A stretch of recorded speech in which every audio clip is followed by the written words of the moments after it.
여러분 안녕하십니까? 정보보호 개론 시간입니다. 자, 오늘은 첫 번째 시간으로서 정보보호의 개념에 대해서 배워보도록 하겠습니다. 자, 정보보호의 기본적인 개념을 배우고 정보보호에서 또 주된 개념으로 하고 있는 것들을 챕터마다 각각 한 장씩 또 배워보도록 하겠습니다. 오늘은 대량의 개략적인 그러한 개념들입니다. 자, 시작해 보도록 하겠습니다. 자, 차례를 한번 보도록 하겠습니다. 첫 번째 정보보호의 정의에 대해서 각각의 어떤 책이나 어떤 그런 법조항에서 얘기하고 있는 정의를 좀 알아보고요. 자, 두 번째 보안 취약성에 대해서 정보보호의 개념의 기본적인 개념에 해당하기 때문에 어떠한 보안 취약성들이 있는지 또한 알아보도록 하겠고요. 자, 세 번째, 자, 보안 위협이라는 개념이 나오는데요. 이런 위협들도 한 가지가 아니라 여러 가지의 보안 위협들이 있는데, 자, 어떠한 것들이 있는지 또 살펴보도록 하고요. 자, 네 번째 위험입니다. 자, 위험의 개념은 또 정보보호 개론에서 말하는 위험의 개념은 또 어떠한 것인지 또 살펴보도록 하겠고요. 미리 좀 말씀드리면 위협과 위험을 비교하는 것들이 이제 가끔 시험 문제 같은 경우 잘 나오는데요. 잘 들으셨다가 비교하셨으면 하고요. 마지막으로 가장 이런 정보 보호나 이런 쪽에서 배우는 이론 중에서 이 공격의 개념이 나오는데요. 즉 해킹이죠. 공격의 기본적인 네 가지 패턴이 있습니다. 그래서 가장 기본적인 그러한 개념들 1번부터 5번까지 5번까지 같이 배워보도록 하겠습니다. 자, 넘어가 보도록 하겠습니다. 자, 첫 번째 정보보호의 정의입니다. 자, 정보보호는 유형, 무형의 정보를 내부 또는 외부의 위협으로 또 보호하는 것이다. 어쨌든 정보보호는 정보를 보호하는 것이다. 가장 기본적인 그런 어떤 정의이겠고요. 자, 지금 여러분들 그 정보화 사회라는 말이 꽤 오래전부터 나와 있습니다. 그래서 정보가 너무 넘쳐나고 있는 그러한 시대에 우리가 살고 있는데, 자, 정보화 사회는 인간 생활의 모든 사회 활동의 원천이 정보입니다. 그래서 인터넷의 발달로 인해서 우리가 이제 세계 각지에서 일어나고 있는 일들을 빨리 알게 되고 뭐 그 빨리 또 그 알게 됨으로써 또 수습할 수 있게 되고, 이게 과거에 우리의 그 생활과는 너무나 그 급변하는 그러한 어떤 그러한 사회에 우리가 살고 있다라는 거죠. 자, 그러다 보니까 정보가 너무 넘쳐납니다. 그래서 이제 데이터베이스 개념 같은 경우 초기에는 정보 이렇게만 있어도 굉장히 큰 이제 어떤 자산이 됐는데, 지금은 쓸데없는 정보는 필요 없다 이거예요. 그래서 데이터베이스 같은 경우는 이제 그거를 아주 그 알짜 정보만 모으는 그러한 개념이 또 공부에 있는데요. 자, 정보 취급에 대한 취약성으로 인한 정보 무단 유출, 개인 정보의 누설, 불법 정보 유통 등에 의해서 이제 피해가 속출합니다. 그 뉴스에 보시면 여러분들 어떤 사이트에서 그 회원의 명단이 전부 무슨 뭐 이렇게 유출되어서 불법적으로 사용되었다 뭐 이런 뉴스를 가끔 접하시는 경우가 있을 겁니다. 이제 그러한 얘기들을 말씀하는 거고요. 자, 보호되지 못하는 정보에 대한 사회적인 문제. 좀 전에 그렇게 불법적으로 유통된 정보들은 나도 모르는 사이에 내가 굉장히 많은 어떤 뭐 전화비라든가 어떤 카드비라든가 그 비용이라든가 이거를 물어야 되는 아주 큰 그러한 사회적인 문제가 일어날 수도 있는 것이고요. 자, 그 다음으로 한번 넘어가 볼까요? 자, 정보화 촉진 기본법에 의한 정의를 한번 보도록 하겠습니다. 자, 정보보호란 정보의 수집, 가공, 저장, 검색, 송신, 수신 중에 정보의 훼손, 변조, 유출, 그러니까 전부 안 좋은 얘기죠. 훼손되고 변조되고 유출 등을 방지하기 위한, 이러한 안 좋은 것을 방지하기 위한 관리적 또는 기술적 수단을 강구하는 것을 정보보호라고 정보화 촉진 기본법 2조에 정의를 하고 있습니다. 자, 조금 더 이제 설명을 드리면요. 1990년대까지는 보안의 개념이 국가의 안보적 차원을 의미를 했었습니다. 그런데 91년부터 98년까지, 그러니까 90년대는 주로 정보 시스템의 안전과 신뢰성 확보가 주요 이슈였어요. 그런데 90년대 후반, 지금 여러분들 우리는 2000년대를 살고 있잖아요. 그러니까 2000년이 넘어 4000년에 살고 있어요. 자, 2000년 90년대 후반부터는 개인정보 보호 등으로 개념이 확대되는 그러한 어떤 그 양상을 나타내더라 이런 얘기입니다. 자, 다음으로 한번 넘어가 볼까요? 자, 그러면 우리가 정보보호 개론의 첫 번째 시간에서 정보보호의 개념을 지금 우리가 설명을 드렸는데요, 제가. 자, 그러면 두 번째 그 정보보호의 개념 중에 보안 취약성이라고 하는 그런 개념이 나오는데요. 자, 그럼 보안 취약성은 뭔지 한번 또 단어를, 용어를 한번 살펴보도록 하겠습니다. 자, 완벽한 정보 시스템은 존재하지 않습니다. 그렇죠. 완벽하면 완전히 천국이죠. 파라다이스. 자, 모든 정보 시스템은 정보 공격자, 즉 해커겠죠. 정보 공격자의 공격에 취약합니다. 그래서 이것을 이제 취약성이라고 얘기를 하고요. 따라서 정보 공격자의 공격으로부터 최대한의 피해를 줄여주는 것이 바로 정보보호 대책이어야 하고요. 이런 정보 시스템의 그 어떤 그 취약성 때문에 이런 정보보호라는 개념이 탄생했다라고 여러분들 생각을 하시면 되는 것이고요. 다음으로 한번 넘어가 보도록 하겠습니다. 자, 보안 취약성에는 여러분들 지금 이렇게 많은 내용들이 있습니다. 자, 보안 취약성에는 9가지의 보안 취약성이 있는데, 자, 먼저 4가지를 소개를 해 드리겠습니다. 자, 첫 번째, 물리적인 취약성입니다. 자, 물리적이라는 것은, 자, 설명을 좀 보면, 정보 시스템이 설치되어 있는 건물이나 서버 및 개인용 컴퓨터가 설치되어 있는 사무실에 침입할 수 있다라는 것이에요. 아예 그냥 데이터를 집어간다라는 거죠. 네트워크 상에서가 아니라. 그래서 그 침입해서 뭐 어떻게 하겠어요, 여러분? 파괴하거나 데이터를 파괴하거나 여러 가지 불법적인 어떤 행동들을 하게 되면은 그런 것이 바로 물리적 취약성, 이러한 것이 바로 물리적 취약성을 설명하는 것이고요. 자, 두 번째는 자연적 취약성입니다. 자, 자연하면 우리가 인간이 어떻게 할 수 없는 그런 큰 재해 같은 것들 있죠. 예를 들면 여기 써 있는 화재, 홍수, 지진, 번개, 이거 여러분들 어떻게 할 수가 없습니다. 자, 이러한 자연재해에 매우 취약합니다. 그래서 특히나 여러분들 뭐 다 위험하겠지만 이 화재 같은 경우는 아예 그냥 다 태워버리니까 당연히 이거는 뭐 전혀 남는 게 없죠. 그래서 이제 화재의 경우는 뭐 화재 탐지기라든지 또 스모크 연기 탐지기라든지 또는 뭐 열 탐지기라든지 이런 걸로 미리 큰 화재가 되기 전에 우리가 방지를 할 수 있다라는 거죠. 그래서 뭐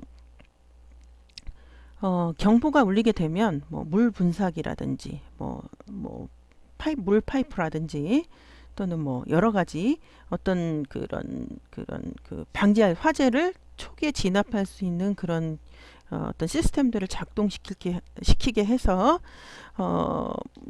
그런 것들을 설치해서 얼마든지 우리가 큰 피해를 막을 수 있다라는 것이고요. 뭐 또 예를 들면 보험 가입 같은 것도 자연적 취약성을 극복하기 위한 어떠한 또 다른 방법이라고 말할 수 있겠죠. 자, 세 번째 환경적 취약성입니다. 이제 뭐 환경적이라고 하는 것은 여러분들 여기 설명에 있다시피 먼지나 습도, 온도 뭐 이런 것들, 주변 환경 뭐 이런 것들을 얘기를 하고요. 특히나 이 컴퓨터는 여러분들 온도하고 습도에 매우 민감합니다. 그래서 여러분들 컴퓨터실에 가보면 굉장히 시원하게 해놓은 것을 확인할 수 있어요. 컴퓨터만 이렇게 주요 서버만 이렇게 모아놓은 그런 컴퓨터실 가보면, 그래서 여러분들 너무 온도가 높으면 안 되고요. 시원해야지 그 CPU가 계속 이렇게 돌아갈 때 그 CPU 그 컴퓨터 내부 자체에서도 쿨러가 있잖아요. 자, 마찬가지로 습도 같은 경우는 또 이제 부식을 야기할 수 있고요. 또 뭐 낮은 습도는 또 정전기를 발생할 수 있고요. 그래서 습도와 온도를 잘 조절하는 것이 매우 중요하고요. 상대 습도 같은 경우는 40 내지 60%가 적정하다고 합니다. 자, 그리고 온도 같은 경우는 21도 내지는 25도가 또 적정하다고 해요. 그래서 이런 환경적인 취약성 때문에 또 정보 보호를 해야 하는 보안에 또 문제가 일으킬 수 있는 그런 어떤 취약성의 하나고요. 자, 네 번째 하드웨어의 취약성입니다.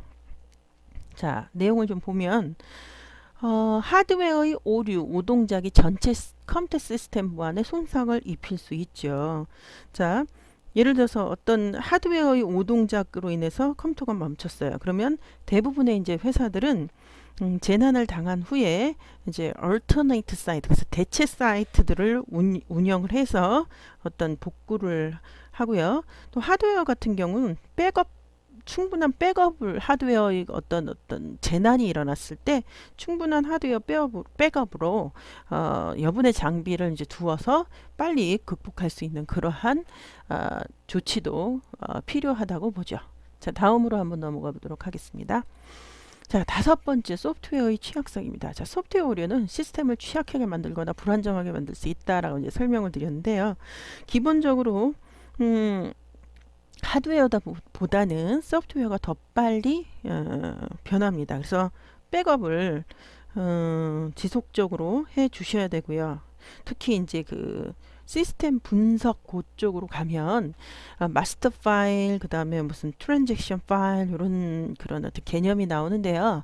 마스터 파일은 원장입니다. 원본이라고 생각하시면 되고요. 또 원본을 그 유지하는데 좀 신경을 써서 잘 돌봐야 되겠다라는 그런 또 설명을 드리고 싶고요. 자, 여섯 번째 매체 취약성입니다. 자, 매체.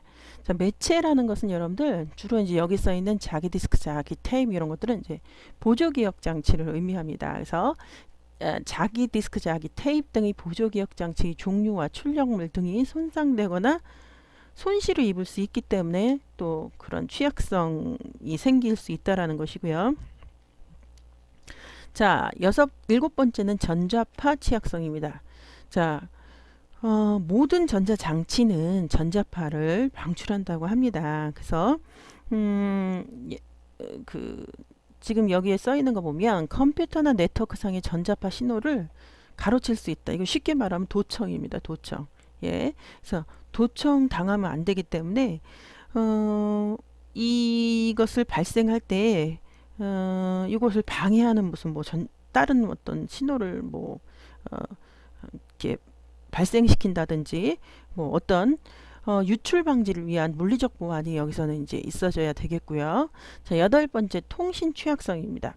자, 이것은 여기에 써 있는 네트워크상의 허용되지 않는 자의 침입을 의미합니다. 그래서 이것도 해킹이죠, 여러분들. 그래서 해커가 인증받은 것처럼 살짝 속여서 이렇게 네트워크에 침입해서 자기 마음대로 이렇게 또 엉망으로 만들어 놓는 그런 어떤 통신적인 취약성이 또 취약성의 여덟 번째 종류로 나오고요. 자, 마지막으로 인적 취약성입니다.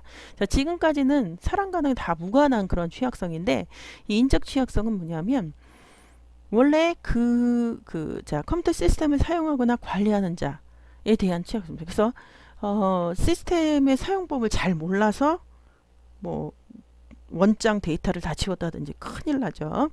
그 다음에 알긴 알고 잘 관리를 할 수 있지만 또 어떤 좀 안 좋은 사악한 생각이 들어서 그 데이터를 딴 데 판다거나 이렇게 또는 경쟁 업체에다가 또 이렇게 넘긴다던가 또는 비밀번호를 누설해서 이렇게 좀 안 좋게 한다든가 이런 충분한 어떤 가능성이 있다라는 것을. 그래서 인적 취약성 같은 경우는 지금 현재 새로 들어온 사원에 대한 또는 현재 근무하는 사원에 대한 또는 퇴사한 사원에 대한 각각의 새로 들어온 사원은 교육을 잘 시켜야 되겠고 지금 현재 입사한 사람들에게는 어떤 주기적인 검토 제대로 하고 있는지 그래서 체크해야 되고, 그 다음에 퇴사한 그런 직원에 대해서는 패스워드 같은 것을 다 아이디 같은 것을 없애서 다시 들어오지 못하게 하는 그러한 어떤 조치가 있어져야 되겠습니다.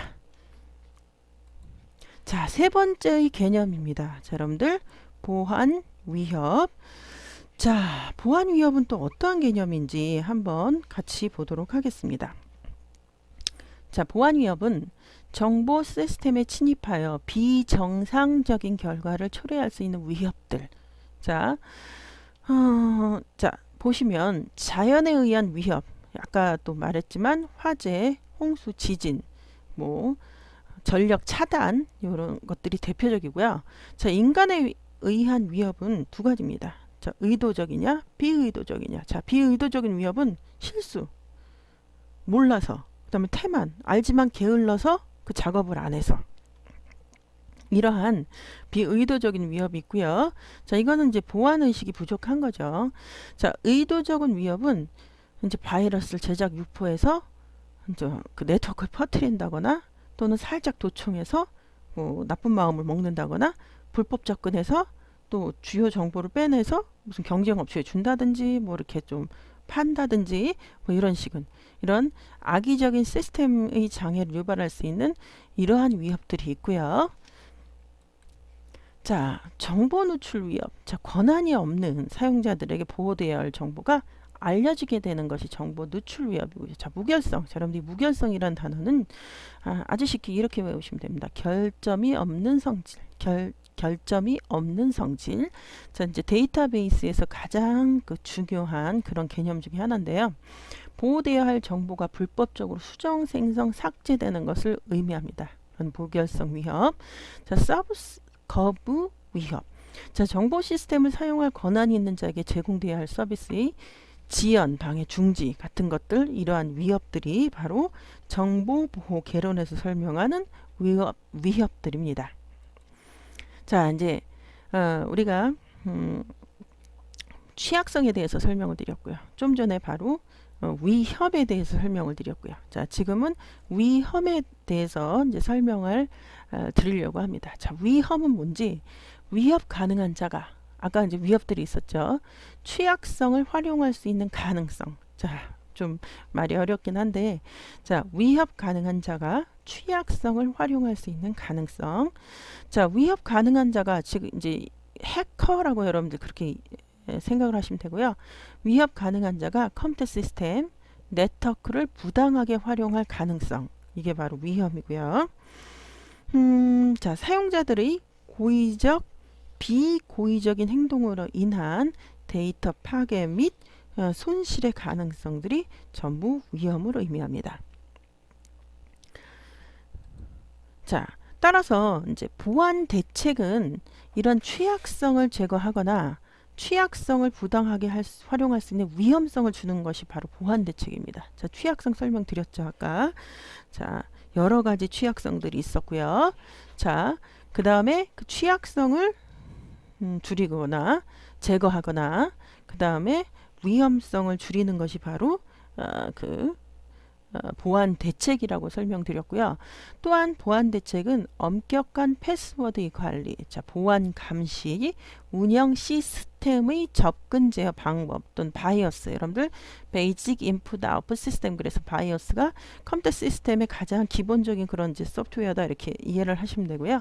자, 바이어스의 패스워드 설정. 그래서 처음부터 컴퓨터 키자마자 패스워드가 있어야지만 들어갈 수 컴퓨터 시스템에 아예 들어갈 수 있게끔 하는 그러한 개념이고요. 자, 보안의식 교육 등이 바로 보안 대책에 포함되어야 되겠다라는 이제 설명입니다. 자, 여러분들 마지막입니다. 자, 다섯 번째, 공격에 대해서 설명을 드리려고 합니다. 여러분들 이 공격 개념은요, 굉장히 중요하면서도 매우 심플해요. 그래서 여러분들이 아주 쉽게 그 내용을 여러분들이 인지하실 수 있고요. 자, 공격이란 불법적인 공격자, 해커겠죠, 해커. 불법적인 공격자가 악의적으로 시스템에 침입하여 그냥 어떤 나쁜 짓을 하려고 시스템 내의 정보를 누출, 자, 변조, 자, 그 다음에 파괴하는 행위를 말하며, 자, 다음과 같은 종류가 있습니다. 자, 여러분들 외우실까요? 자, 중단, 가로채기, 변조, 위조. 자, 외워보세요. 중단, 가로채기, 변조, 위조. 그래서 네 가지의 그러한 공격 형태가 있고요. 그래서 여러분들이 앞으로, 아하, 해킹에는 이렇게 네 가지가 있구나. 자, 그러면 각각 하나씩 살펴보면서 우리가 또 설명을 한번 해보도록 하죠. 자, 중단에 대한 그림입니다. 자, 여러분들 여기 보시면 전송방해라고 그래요. 전송방해. 자, 이 그림을 잘 보시면요. 이분이 지금 이 여자분한테 어떤 메시지라고 하는 것은 이제 데이터를 보내는 거예요. 그것을 메시지로 표현했고요. 통신에서는 메시지라고 합니다. 그것을. 자, 보냈어요. 그런데 여러분들 여기 뭐 X 표시 보이십니까? 즉 뭐예요? 수신자가 못 받았어요. 자, 즉 송신자가 수신자에게 전송을 시도할 때, 자, 보냅니다. 자, 엔터하고 보냈어요. 공격자에 의해서 해커가 그걸 감지하고 수신자가 메시지를 받을 수 없게 하는 경우, 그게 바로 중단입니다. 즉 전송방해. 중단이란 말이 좀 이해가 안 되면 전송방해에서, 아하, 처음에는 중단이라고 하는 공격 방법이 있구나. 여러분들 이렇게 이해를 하시면 되겠고요. 자, 다음으로 넘어가 볼까요? 자, 그 다음에 공격 방법입니다. 자, 가로채기. 자, 가로채기. 자, 여러분들 그림을 한번 더 보시죠. 송신자가 수신자 이분에게 메시지를 보냅니다. 즉 데이터를 전송합니다. 엔터 그랬더니, 자, 갔어요. 회사표 보니까 XP 없잖아요. 즉 메시지가 네트워크를 통해서 이분한테 갔습니다. 그런데 뭐예요? 해커에 의해서 이 빨간 화살표는 뭐냐면 송신자가 수신자에게 무엇을 보냈는지 아는 거예요. 여러분들 이게 만약 국가 비밀이라고 생각해 보세요. 자, 우리나라가 미국 또는 미국이 우리나라에 서로 어떤 중요한 1급 비밀에 해당하는 것을 네트워크로 보냈어요. 근데 이게 북한이 이걸 알았어. 그럼 어떻게 되죠? 큰일 나죠. 자, 송신자가 수신자에게 메시지를 전송하는 중에 불법 침투 해커에 의해서, 자, 도청당하는 경우가 바로 두 번째 가로채기 유형입니다. 자, 송신자와 수신자의 사이의 데이터를 가로챈다, 도청한다. 이게 두 번째의 공격 방법이고요. 자, 그 다음으로 한번 넘어가 볼까요? 자, 세 번째는 데이터 변조입니다. 자, 변조. 좀 이따 이제 위조가 나오는데 무엇이 다를지 한번 보도록 하겠습니다. 그림을 보시면 여러분들 쉽게 이해가 되십니다. 자, 송신자가 있어요. 이분이 이분한테 데이터를 보냅니다. 갔어요. 갔어. 근데 여러분들 색깔을 좀 잘 보세요. 이분이 보낸 데이터는 분홍색이에요. 근데 이쪽에서, 자, 미국이 우리나라가 또는 우리나라가 미국한테 보내고 받아야 할 데이터는 분홍색이에요. 분홍색. 그런데 이쪽에서 우리나라 또는 미국이 받은 데이터는 뭐예요? 파란색이에요. 하늘색. 무슨 얘기일까요? 즉 잘못된 데이터를 받았다라는 거죠. 누구에 의해서? 예, 해커에 의해서 이런 데이터가 바뀌어서 수신자에게 도달하는 겁니다. 자, 송신자가 수신자에게 메시지를 전송하는 것을 가로챈 후, 아까 2번은 그냥 가로채는 것으로 끝났어요. 근데 3번은 뭐냐면 정보를 조작했어요. 그리고 잘못된 정보를 수신자에게 받게 되는, 그렇게 만드는 것이 바로 데이터 변조입니다. 즉 데이터를 변화시킨다. 잘못된 데이터로 수신자가 받게 한다. 이것이 바로 3번의 설명이고요. 자, 마지막입니다. 다음으로 넘어가 볼까요? 자, 데이터 위조입니다. 위조. 자, 변조, 위조. 뭐가 차일까? 자, 그림을 보시면 아십니다. 자, 이분이, 자, 우리나라 할까요? 우리나라가 미국에게 데이터를, 앞에 그림 전부 1, 2, 3번을 전부 보내는 것으로 돼 있죠? 그런데 지금 4번 그림은 아예 보내지도 않았어. 보내지도 않았어. 지금 보내지 않았죠? 여기 없잖아요. 보내지 않았는데 침입자가 마치 이 우리나라가 미국에 보낸 것처럼 북한이 살짝 보냅니다. 수신자는 당연히 누가 보낸지 알고 있어요? 이분이 보낸지 알고 있어요. 즉 잘못된 정보죠. 자, 송신자가 수신자에게 보내지도 않은 메시지를 침입자가 가짜로 생성한 후 송신자가 보낸 것처럼 위조하여 수신자에게 전송하는 경우가 바로 위조하여 보내는 것이 바로 위조다, 이런 말입니다. 자, 그래서 여러분이 지금 공격의 방법에 대해서 제가 설명을 드렸는데요. 이 네 가지는 아주 심플하면서도 아주 중요한 아주 센 기초에 대한 개념이므로 잘 기억하시고요. 자, 첫 번째 어떻게 했어요? 예, 보냈는데 보냈는데 어떻게 했죠, 여러분들? 받지 못하게 했어요. 자, 두 번째 어떻게 했어요? 보냈긴 보냈고 받았긴 받았어요. 근데 어떻게 했어요? 도청당했어요. 가로챘어요. 세 번째 어떻게 했죠? 예, 보냈긴 보냈고 받았긴 받았는데 가짜 데이터, 잘못된 데이터를 변화시킨 데이터를 받았어요. 자, 네 번째는 어떻게 했죠, 여러분들? 지금 여기죠? 예, 보내지도 않았는데 받았어요. 자, 1, 2, 3번은 전부 보냈는데 뭐 도청당하거나 잘못된 걸 받거나 못 받거나 이랬는데 네 번째는 보내지도 않은 데이터를 받는 것이 바로 이 네 번째의 공격 유형입니다. 자, 확인 문제를 한번 해보도록 하겠습니다. 자, 정보보호의 정의는 무엇인가요? 아까 제가 두 가지로 말씀드렸습니다. 그 일반적인 것과 그 기본법에서 설명하고 있는 정부와 촉진 기본법 2조에서 설명하고 있는 것 기억하세요? 자, 그래서 답을 달아드렸습니다. 자, 정보보호란 자, 이거는 어디에 있는 거죠? 예, 정보화 촉진 기본법 2조에 있는 그러한 그 정의문입니다. 자, 정보의 수집, 가공, 저장, 검색, 송신, 수신 중에 정보의 훼손, 변조, 유출 등을 방지하기 위한 관리적, 기술적 수단을 강구하는 것이 바로 정보 보호의 정의입니다. 자, 그 다음에 두 번째 문제입니다. 자, 취약성이란 무엇이며 몇 가지 예를 들어서 설명해 보시오. 자, 여러분들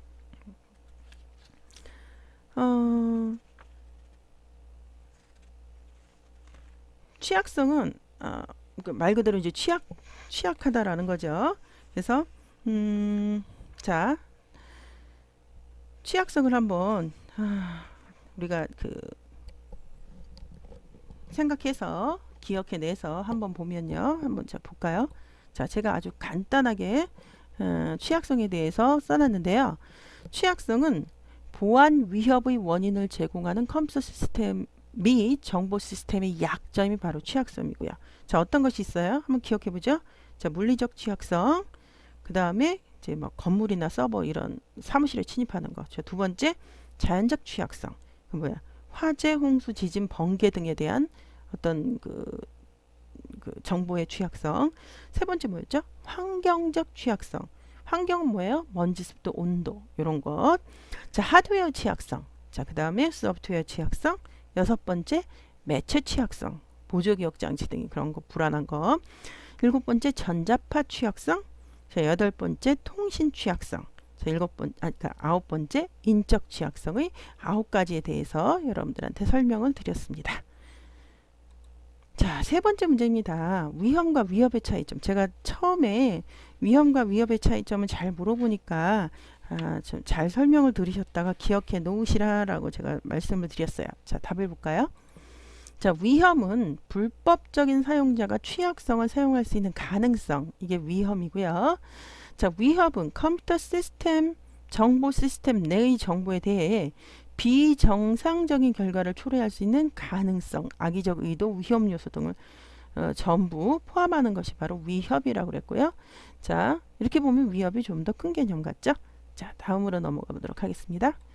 자, 확인 문제 네 번째입니다. 공격의 종류를 예를 들어 설명하시오. 바로 가장 마지막에 설명드렸던 내용이고요. 자, 공격의 종류는 몇 가지? 네 가지. 자, 기억나십니까? 예, 자, 맨 처음에는